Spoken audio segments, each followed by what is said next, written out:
สำหรับภาคบ่ายเป็นวาระการพิจารณาทาบทามห่างแผนพัฒนาเศรษฐกิจสังคมแห่งชาติ5 ปีครั้งที่ 10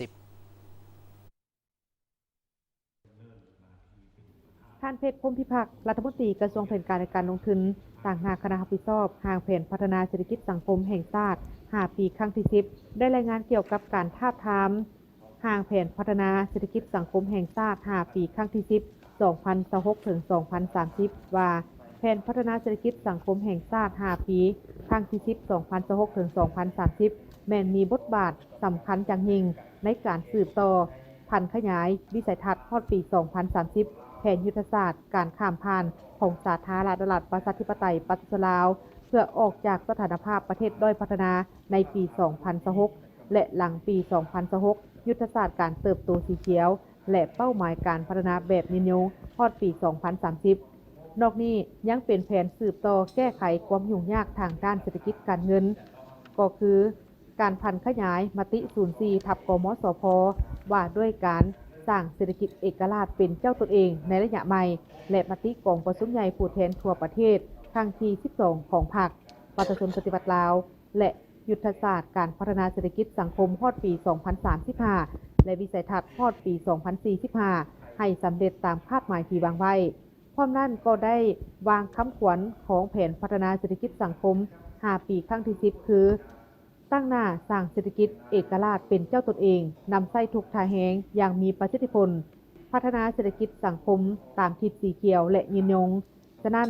แผน 5 ปีครั้งที่ 10 จึงได้กำหนดเป็น 6 ทิศทางรวมและ6เป้าหมายใหญ่และ26แผนเวียกจุดซุ่มสู่ส้นเฮ็ดให้ยอดรวมผลิตภัณฑ์ภายในหรือว่า GDP ขยายตัวเฉลี่ยอยู่ในระดับ 5.5 ขึ้นไปในต่อปีอันนี้ผ่านมาเพราะกำหนด5เดือน5.5 คะแนนการกสิกรรมขยายตัวเฉลี่ยอยู่ในระดับ 4.6% กวมเอา21.10% ของ GDP คะแนนการอุตสาหกรรมขยายตัว 5.2% กวมเอา 31.3% ของ GDP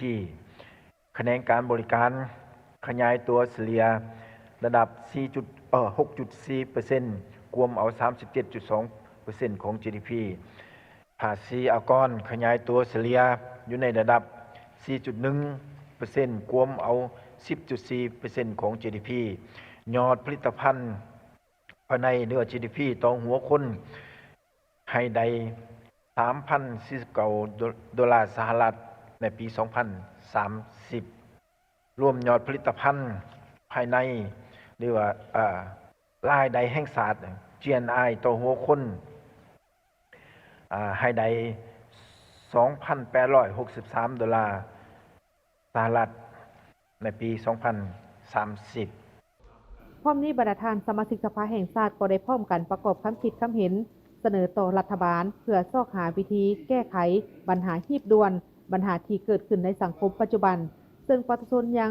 มีความเป็นห่วงและคองคอยการแก้ไขปัญหาต่างๆเช่นค่าครองชีพนับมื้อนับเพิ่มขึ้นค่ากระแสไฟฟ้าอัตราเงินเฟ้อแต่ข้าพเจ้าอยากเสนอให้คนครัวจังซี่ถ้าพวกเฮากำหนดการขุดค้นแร่ธาตุปรุงแต่งแร่ธาตุนี่อยู่ในอันดับที่3นี่มันจะบ่เฮ็ดให้พวกเฮามีความยืนยงการขุดค้นแร่ธาตุนี่ขุดแล้วก็หมดไปเลยบ่สามารถที่เป็นพื้นฐานให้แก่เศรษฐกิจนี้ต่อไปในอนาคตพวกเฮาควรกำหนดแขนงผลิตกสิกรรมและปรุงแต่งผลิตภัณฑ์กสิกรรมนี่เป็นบุริมสิทธิ์อันดับหนึ่งสำหรับห้างแผนพัฒนาเศรษฐกิจสังคมแห่งชาติ5 ปีครั้งที่ 10 2026 ถึง